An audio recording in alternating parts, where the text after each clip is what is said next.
Ok, bienvenue dans cette deuxième partie de vidéo où nous allons voir comment assembler l'ensemble du matériel sur la plaque de tôle qui se trouve au fond de l'armoire qu'on a acheté. Ici, j'ai assemblé grossièrement pour avoir un ordre d'idée sur une ancienne tôle. On peut le faire sur un cadre mesuré, dessiner le cadre sur la table et puis le poser. Voilà. Pour ça, il va vous falloir une perceuse, visseuse, une douille qui vient se mettre sur un embout qui s'adapte sur les visseuses, l'embout à douille, et une douille qui correspond à la taille de la tête de vis autoforeuse. L'intérêt des vis autoforeuses, c'est que vous n'avez pas besoin de vous enquiquiner à faire un trou, passer la vis, mettre une rondelle, un écrou, etc. Vous percez, ça fait le trou, ça visse d'un seul coup. Ça fait gagner du temps, quoi. Donc je vais rapprocher la caméra pour que vous voyez le montage. Je vais tout passer en accéléré parce qu'il y en a pour un sacré moment. Mais en gros, vous allez me voir démonter de ce côté, assembler sur celle-ci. L'objectif étant de passer les goulottes, visser les goulottes sur la tôle, visser les barres oméga, enfin les bardines sur la tôle, etc. Et de remonter les éléments comme ils sont montés sur le modèle. Et ensuite, on verra dans une troisième partie comment câbler tout ce bazar avec du fil. Je vous expliquerai un peu les sections, comment ça marche, etc. Voilà. À tout de suite.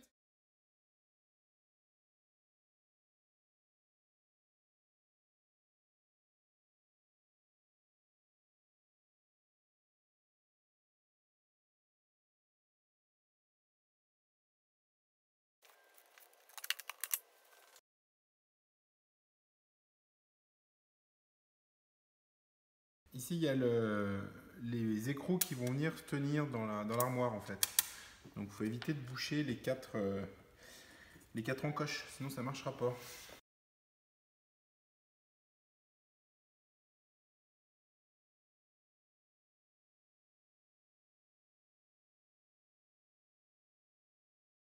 Un truc important, c'est que les vis d'autoforage font beaucoup de limaille. La limaille et l'électricité, ça fait pas trop bon ménage, donc pour ça, je fais le ménage.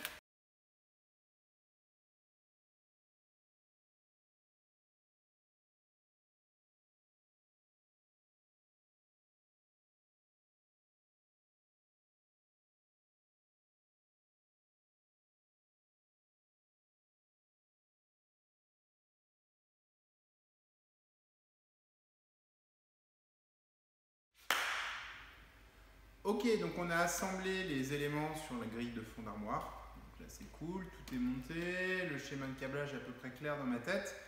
Je suis pas sûr que ce soit optimisé, mais au moins ce sera propre, ça passera dans les goulottes, j'aurai pas des fils qui se baladeront dans tous les sens. Voilà. Donc une fois qu'on a fait ça, il faut câbler. Donc le câblage, on va le faire en deux temps. On va faire dans un premier temps le câblage de puissance, c'est-à-dire le cheminement du 380 jusqu'au thermoplongeur. Et dans un deuxième temps, le câblage de contrôle, c'est-à-dire le cheminement en gros du 48 volts, du transformateur aux bobines de contrôle, aux PID qui prennent la température et qui ouvrent ou ferment le circuit.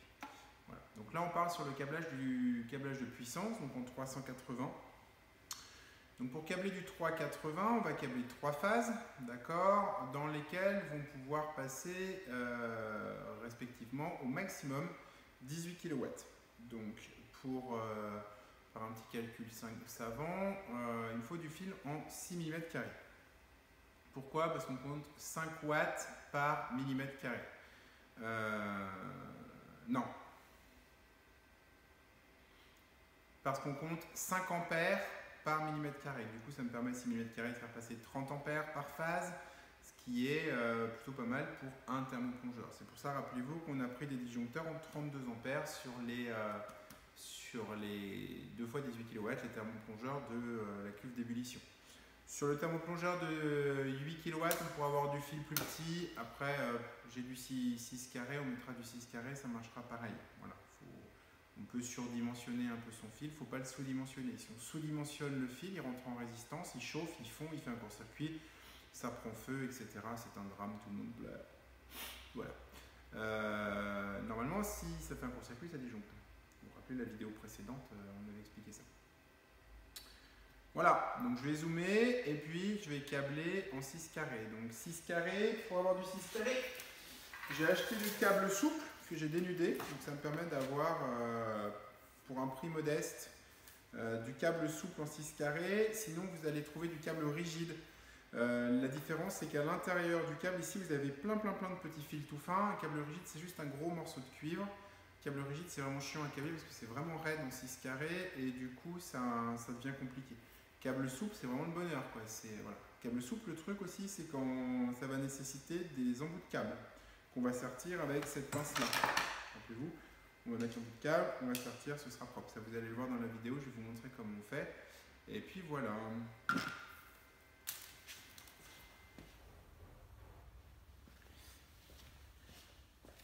Ok, alors pour le câblage, quelques petites précisions. J'ai modifié, j'ai changé les bornes de puissance que je vous avais présentées par un répartiteur de phase. Les bornes de puissance, je les garde pour amener le câble du compteur dedans. Je vais les mettre sur le côté de la boîte de l'armoire et après ça va partir en souple, en fil souple jusqu'ici parce que sinon ça va être compliqué à brancher. Ça, en fait, c'est vous branchez une phase dessus, vous avez une entrée en 16 mm et après vous avez 10 bornes qui permettent de répartir, de switcher dans le tableau. Donc c'est plutôt pratique. Pour brancher, c'est simple, on va prendre chacun des phases, une, deux, trois, qu'on va amener ici sur les disjoncteurs. Une fois, deux fois, trois fois. D'accord ? On va le faire avec du fil de 6 mm souple. C'est plus pratique à câbler que du fil rigide. 6 mm, ça commence à être vraiment dur à tordre. Donc là, on a du fil souple, c'est assez simple. J'ai acheté 5 mètres de câble triphasé souple que j'ai dénudé. Et puis comme ça me fait mes fils de raccordement d'armoire. J'utilise des fils noirs, gris et marron pour les phases. J'utilise pas de fil bleu pour la phase. Le fil bleu, il est réservé au neutre en électricité. Si vous avez du bleu, c'est forcément du neutre qui est derrière. Et le fil jaune et vert, c'est le fil de terre. Interdit de câbler une phase avec un fil de terre non marqué. Vous pouvez le modifier, mais il faut le scotcher tout du long. Dès que c'est visible, il faut que ce soit scotché d'une autre couleur. Rouge, marron, gris, comme vous voulez. Pas bleu, parce que sinon ça veut dire que vous l'utilisez pour faire du neutre. Voilà, donc autant prendre les bons codes couleurs tout de suite.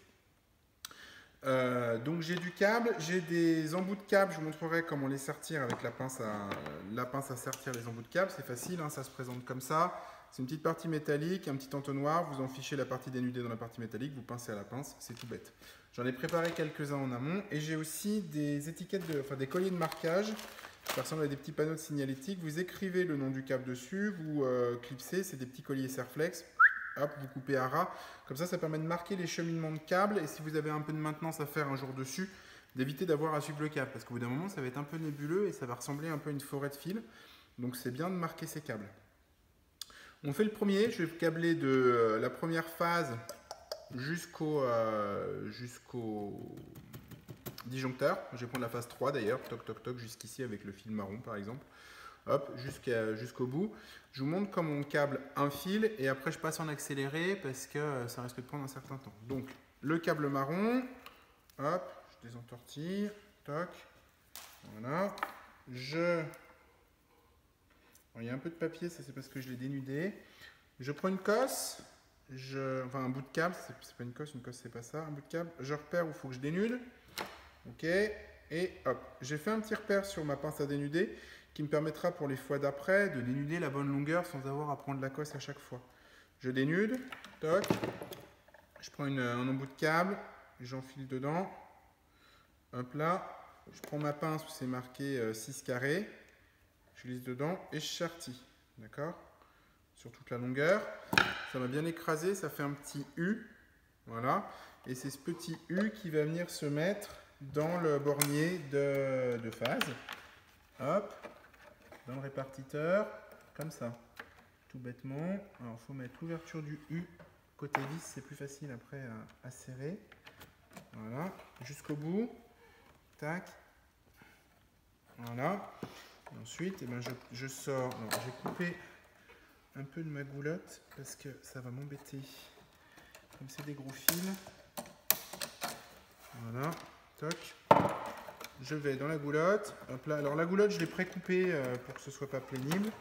Et je vais jusqu'au bout. Je repère ma longueur. Je coupe à la pince coupante, pas à la pince à dénuder. Si vous coupez du câble électrique à la pince à dénuder, vous allez fumer votre pince à dénuder parce que ça coupe le plastique, mais ça coupe mal le cuivre. Donc il faut éviter. On dénude. On prend l'embout de câble. Hop, on sertit. 6 carrés, toujours ici. Une, deux, hop là. Hop là, hop là. Ah, toujours du papier là. Hop. Et on met à la borne. Alors bien à fond pour que il n'y ait pas de bout de fil dénudé qui se balade où on peut mettre les doigts. En fait, l'intérêt, c'est que ça protège vraiment. Là, je ne peux pas être en contact avec le fil si toutefois j'interviens sur l'armoire et qu'elle est sous tension. Ce que je vous déconseille de faire, mais bon. Ça, c'est bon. Ensuite, on prend deux petits cavaliers. Je vais y arriver. Hop là. Un marqueur indélébile, genre marqueur ACD, ça va bien. Et on note son fil. Alors là, c'est la L3, thermoplongeur 3. Donc j'ai marqué L3, TP3. Voilà, c'est mon code. Il faut que ce soit marqué pareil des deux bouts du fil. Mon feutre est un peu gros. L3, TP3. Toc. Je le mets un là. Alors là, ça va être dans la goulotte parce que je pourrais pas le mettre devant au-dessus de la goulotte, ça va pas être possible. L3, TP3 là, et rebelote, L3, TP3 ici. C'est pas la peine de serrer comme une brute. Toc. Hop là. Hop là. Hop là. Voilà. Comme ça permet de repérer ces câbles, et c'est quand même pratique.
L'armoire est...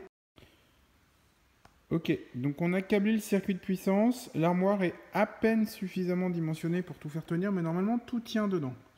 Donc on a les arrivées qui sont les gros fils rouges qu'on devine là-dessous qui arrivent en L1, L2, L3. Et après, toutes les petites bornes vertes que vous voyez là, ce sont les départs de phase de L1, de L2, de L3.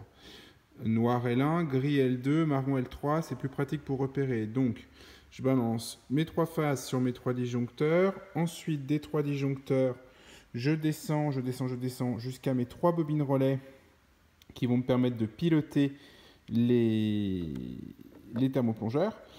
Donc la bobine, je vous rappelle, il y a un circuit 380 qui se fait entre les L1, L2, L3 et T1, T2, T3. Donc ça c'est du 380. Et en dessous, je ne sais pas si on va réussir à voir.